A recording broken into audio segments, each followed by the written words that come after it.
Buenas tardes, chicos. Deseo que se encuentren muy bien. Bueno, hoy vamos a comenzar el tema número 7. Vamos a comenzar una unidad nueva. Por supuesto, la vamos a concluir el próximo periodo, pero iniciamos con una unidad llamada compuestos de interés bioquímico. Estos compuestos son llamados así porque están presentes en los seres vivos. Y el tema de hoy específicamente es el grupo de los carbohidratos, como es una de las maneras que se le conoce, pero también vamos a ver que tienen otros nombres. Todos los seres vivos, a pesar de que somos muy diferentes, estamos conformados por los mismos elementos y compuestos químicos, ¿ok? Los principales compuestos químicos presentes en los seres vivos se denominan biomoléculas y se clasifican en 4 grandes grupos, que son los carbohidratos, las proteínas, los lípidos y los ácidos nucleicos. Estos compuestos orgánicos, compuestos de interés bioquímico, están presentes en todos los seres vivos. Y aunque estas biomoléculas se caracterizan por su diversidad estructural y funcional, todas comparten los elementos químicos de carbono, fósforo, hidrógeno, nitrógeno y oxígeno. Es decir, que estas moléculas, biomoléculas, son muy diferentes entre sí, pero comparten estos mismos elementos. En estos compuestos van a predominar lo que es el carbono, el fósforo, el hidrógeno, el nitrógeno y el oxígeno. Entonces, el primer grupo que vamos a ver es el grupo de los carbohidratos, llamados carbohidratos, que son los más abundantes o son los compuestos químicos más abundantes entre los constituyentes de las plantas. ¿Ok? Son la fuente de energía biológica por excelencia y forman parte de los tejidos de sostén de las plantas y de algunos animales. Estos compuestos químicos son conocidos como glúcidos, carbohidratos, hidratos de carbono o sacáridos. ¿Ok? Tienen esos nombres. También se pueden conocer como azúcares. ¿Ok? Porque sus compuestos, algunos carbohidratos simples o monosacáridos, como la glucosa, la fructosa, la galactosa, la sacarosa, tienen un sabor dulce. Entonces, por eso se conocen como azúcares. Sin embargo, no es el nombre más apropiado. El nombre más apropiado es glúcidos, ¿ok? Eh, Entre las principales funciones de los glúcidos tenemos que ellos proporcionan energía inmediata y no en vano son la principal fuente de energía a través de un proceso de oxidación en la mayoría de las células no fotosintéticas. ¿Qué quiere decir esto? Que gracias a los carbohidratos o a los glúcidos, nosotros obtenemos la energía a través de un proceso muy conocido llamado respiración. Nosotros, uno de los compuestos bases para poder realizar la respiración es el oxígeno y los carbohidratos o glúcidos, ya lo vamos a ver. Entonces, químicamente, estos compuestos se definen como polihidroxialdehídos o polihidroxicetonas. Si de pronto analizamos bien su nombre, poli viene de muchos, hidroxi del grupo hidroxilo, que sabemos que es el que está presente en los alcoholes cuando lo vimos en el periodo pasado. El grupo hidroxilo es el grupo H. Y los aldehídos que los vimos en este periodo, ya se los voy a mostrar para que los recordemos, tienen presente el grupo carbonilo, ¿ok? Que es el carbono con el doble enlace con el oxígeno. Y polihidroxicetonas es lo mismo, pero en vez de aldehídos, cetonas. Sin embargo, ya se los voy a mostrar más adelante. Entonces, ¿qué vamos a encontrar en estos compuestos? El grupo hidroxilo, como ya lo dije, grupo H, que se presenta varias veces a lo largo de la cadena hidrocarbonada, y un grupo carbonilo que puede ser aldehído o cetona. Recuerden que son muy parecidos. Las formas biológicas primarias de almacenamiento y consumo de energía, que es la celulosa, cumple con una función estructural a formar parte de la pared de las células vegetales, mientras que la quitina es el principal constituyente del exoesqueleto de los artrópodos. Aquí nos están mencionando dos carbohidratos o dos glúcidos que son sumamente importantes, como lo son la celulosa y la quitina.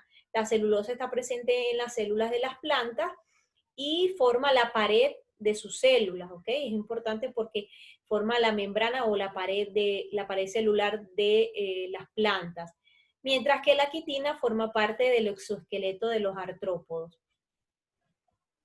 Aquí tenemos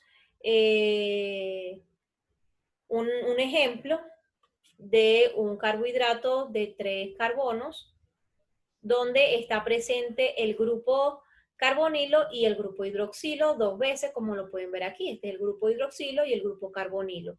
Esto es, como lo dice el nombre, gliceraldehído, es un aldehído. Si recuerdan cuando vimos estos compuestos, estaban formados por el grupo carbonilo, en un extremo estaba el hidrógeno y en el otro extremo la cadena hidrocarbonada. Entonces, esto es una aldotriosa. Aldo porque es un aldehído y triosa porque tiene 3 átomos de carbono. ¿Qué significa? Como lo dice aquí, carbohidrato de 3 carbonos y un grupo carbonilo como aldehído. ¿Okay? Este es el grupo carbonilo y es un aldehído, repito, porque en un extremo está el hidrógeno y en el otro la cadena hidrocarbonada. Este es un dihidroxiacetona, ¿ok? Vemos que está formado por 2 grupos hidroxilo, por eso de ahí su nombre. Y es una acetona, ¿por qué? Porque tiene el grupo carbonilo en un extremo un radical y en el otro extremo del carbono o en el otro enlace del carbono otro radical. Entonces esa es la diferencia entre los aldehídos y la acetona, recordando un poco lo que vimos en ese tema, ¿no? El tema de los aldehídos y la acetona. Entonces esto es una cetotriosa. Ceto porque es una acetona, tri porque tiene 3 átomos de carbono y osa es porque es un carbohidrato. Entonces, ¿qué significa cetotriosa? Es un carbohidrato con 3 carbonos y un grupo carbonilo como cetona. Muy bien. Quiero presentarles este esquema que es un resumen de lo que es la fotosíntesis y la respiración. Estos 2 procesos son sumamente importantes para la vida sobre el planeta Tierra. Son 2 procesos antagónicos y que ocurren en los seres vivos. Como lo pueden ver aquí, la fotosíntesis, ¿verdad? Es un proceso que ocurre en las plantas donde ellas elaboran su propio alimento. Ellas toman el agua y el dióxido de carbono que está en el ambiente y con la ayuda de la energía solar y de los cloroplastos, ¿verdad? Van a transformar eso en glucosa. Este es el carbohidrato. Y oxígeno, que es lo que nos permite vivir, lo que ha condicionado la atmósfera aquí en la Tierra. Entonces las plantas son los principales productores de carbohidratos en la naturaleza. Por excelencia, ellas transforman los compuestos inorgánicos en compuestos orgánicos como los carbohidratos. Y muchas moléculas de glucosa, que es el carbohidrato que fabrican las plantas, son unidas químicamente y almacenadas por la planta en forma de celulosa o almidón. Entonces, la planta almacena y une varias moléculas de glucosa o varios compuestos de glucosa para convertir un compuesto mayor o más grande, con más unidades, como el almidón. Y aquí tenemos entonces la explicación de la respiración.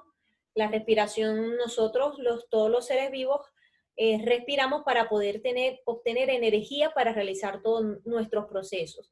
Y el compuesto que utilizamos para para realizar el proceso de la respiración, es la glucosa, que es la que producen las plantas que nosotros obtenemos a través de la alimentación.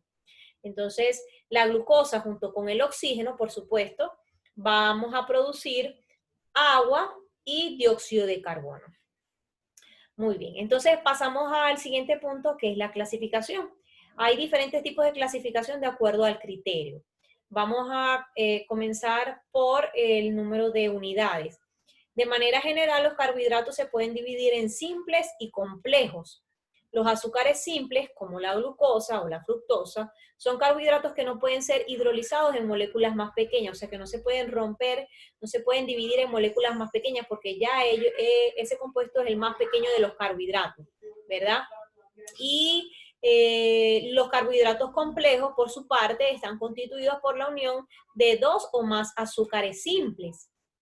Y de acuerdo con el número de unidades simples, que posea un carbohidrato, podemos diferenciar entonces entre monosacáridos, disacáridos y polisacáridos. Allí, como lo pueden ver en la imagen, ¿verdad?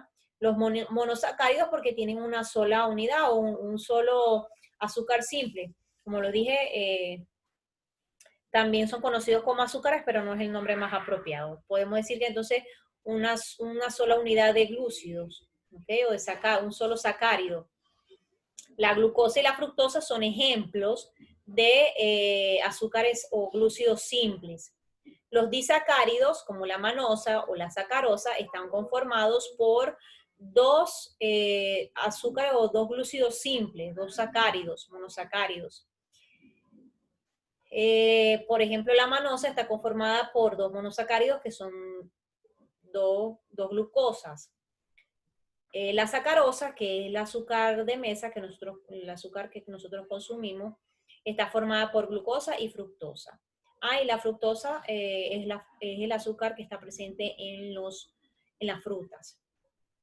Y los carbohidratos complejos, como lo pueden ver allí en la imagen, está formado por muchas unidades de sacáridos, de monosacáridos. El almidón, por ejemplo, está formado por muchas unidades de glucosa.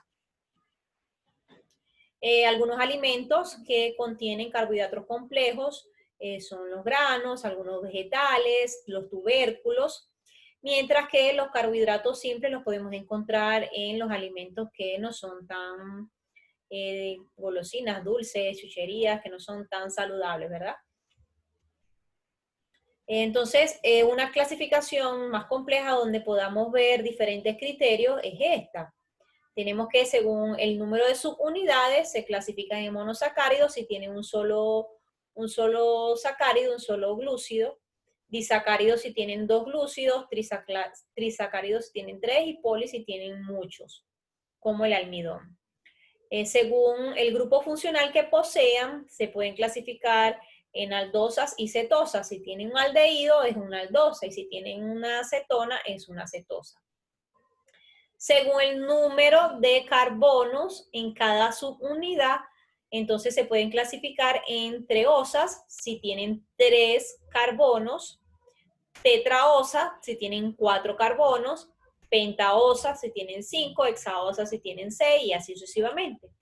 Y la configuración relativa nos habla de la disposición del grupo carbonilo. Si el grupo carbonilo se encuentra ubicado en la parte derecha, van a ser de la serie D. Y si se encuentra en la parte izquierda, va a ser de la serie L. Y bueno, con esto terminamos entonces la primera parte de este tema. Luego en la próxima semana vamos a culminar, vamos a profundizar un poco más con respecto a la clasificación para que vean cuáles son los monosacáridos, algunas de sus características, también de los disacáridos, los polisacáridos. Pero para que puedan hacer la exposición, pueden escoger algunos de los ejemplos que yo di aquí en clase. Tenemos la glucosa, que es el más común, el más importante, podría decirse, la fructosa, que es el azúcar de las frutas, la galactosa, que es el azúcar que está presente en la leche, la sacarosa, que es el azúcar común que nosotros consumimos, el almidón, también está presente en muchos tubérculos. Cualquiera de esos les puede servir para que ustedes investiguen y puedan hacer su exposición. El miércoles estaré enviando el link para que puedan cargar su video. De todas formas, cualquier duda, cualquier inquietud, ya saben que estoy al lado.